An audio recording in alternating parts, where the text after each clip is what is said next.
Welcome to a new special series called The Bathroom Break.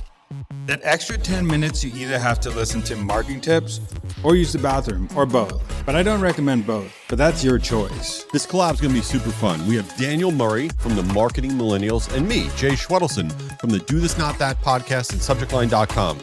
Each episode in the series, we are going to go over quick tips about different marketing topics. And if you want to be in the bathroom, fine, just don't tell us about it. Thanks for checking it out.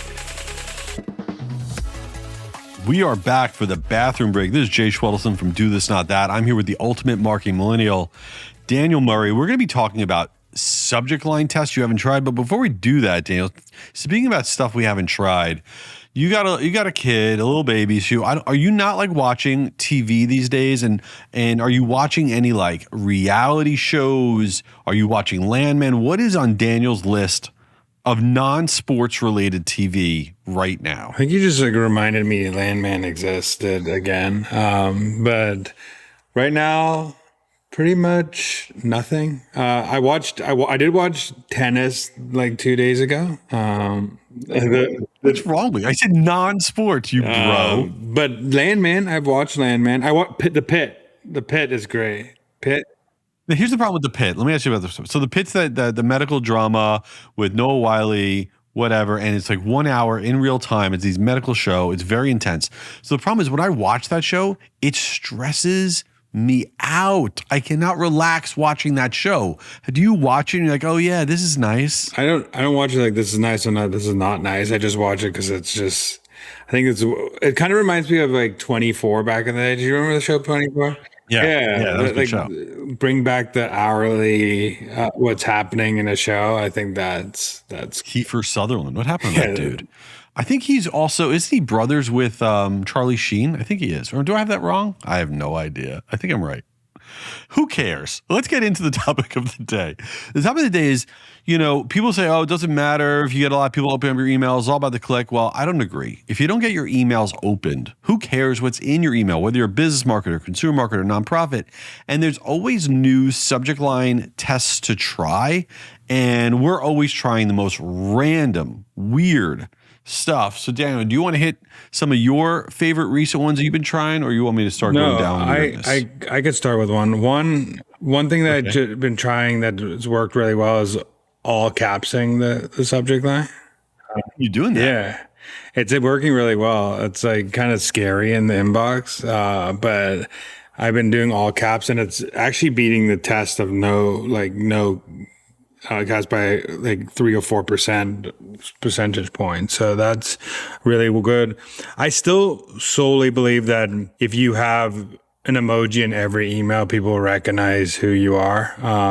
So if you're doing something like a newsletter and you have that and you show up in the inbox every single time and have a recognizable emoji, you will show up every single time in that. So that's another thing that test, see if it works for your brand.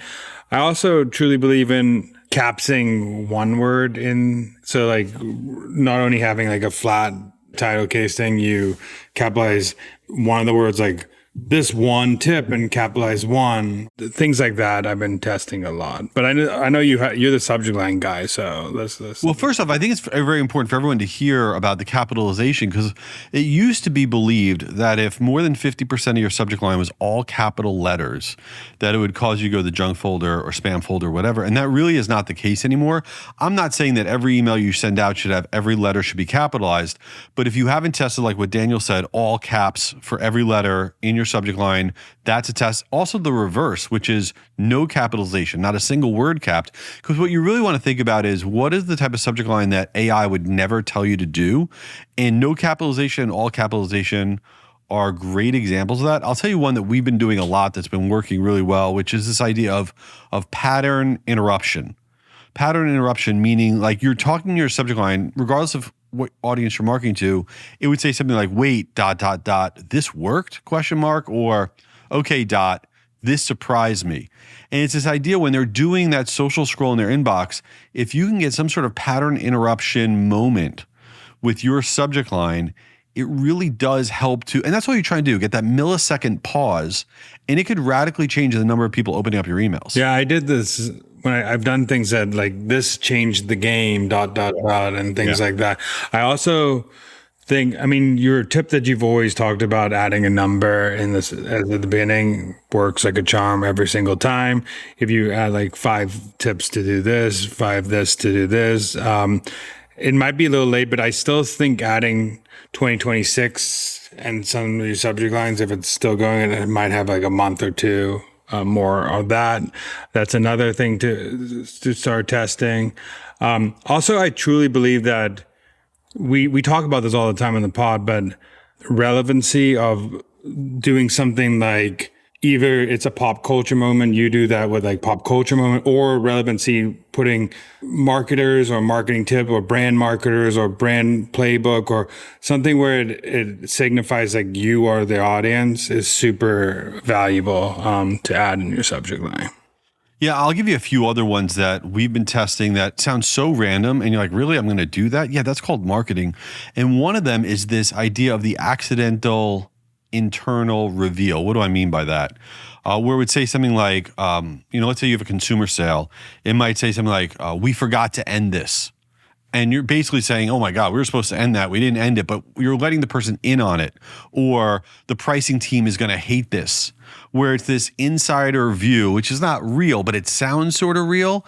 And this accidental reveal crushes it in subject lines. And another one that we like a lot is kind of reverse psychology with your target audience, meaning that let's say you are marketing people that think that they are advanced marketers.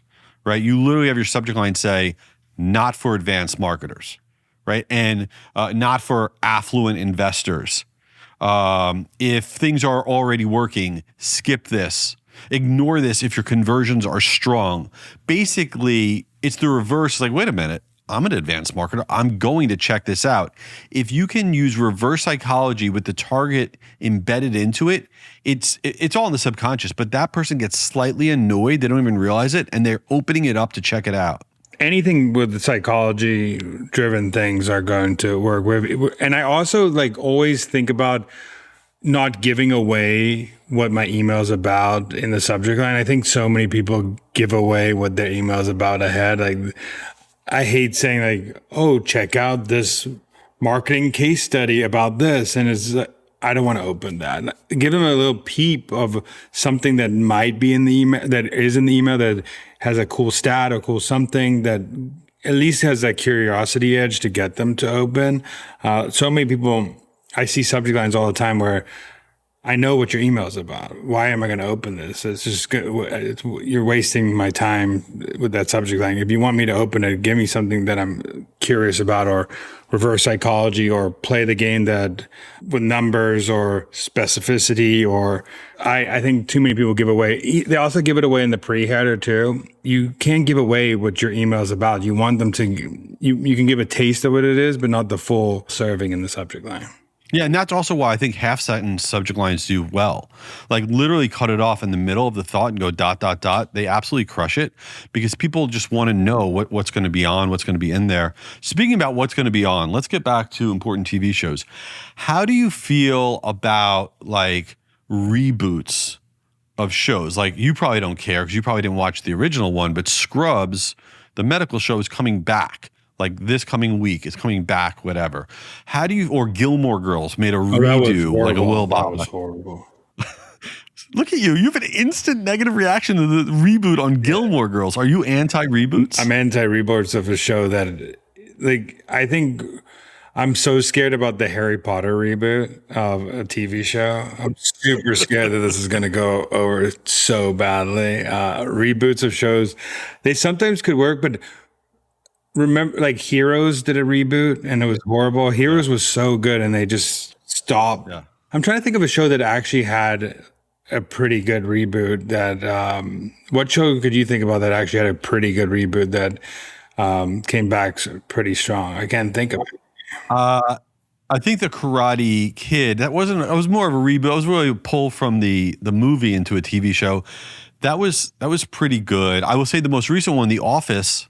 The TV show The Office had a reboot sort of called The Paper. The Paper's terrible. It's an unwatchable show. So for the most part, it's hard to go back again. People are so nostalgic to the first thing that they watch that when you do a reboot, you have to make it so great. Otherwise, we should do a reboot of this podcast. Yeah, what should we what should we talk about the reboot of what's after the bathroom break? What happens after the bathroom? After the bathroom break is I just threw up. The flush. Amazing. Well, once again, we've done it all on the show. Leave Daniel a review. He misses getting great reviews from everybody on whatever platform you listen on. Give the Marketing Millennials a review and keep it real. Daniel, come on, man. I got to get back to work. Get out of there. All right. While he's still in there, this is Jay.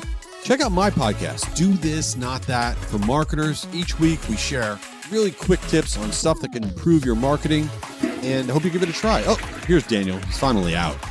Back from my bathroom break. This is Daniel. Go follow the Marketing Millennials podcast, but also tune into this series. It's once a week, the bathroom break. We talk about marketing tips that we just spew out, and it could be anything from email subject line to any marketing tips in the world. We'll talk about it. Just give us a shout on LinkedIn and tell us what you want to hear. Peace out. Later.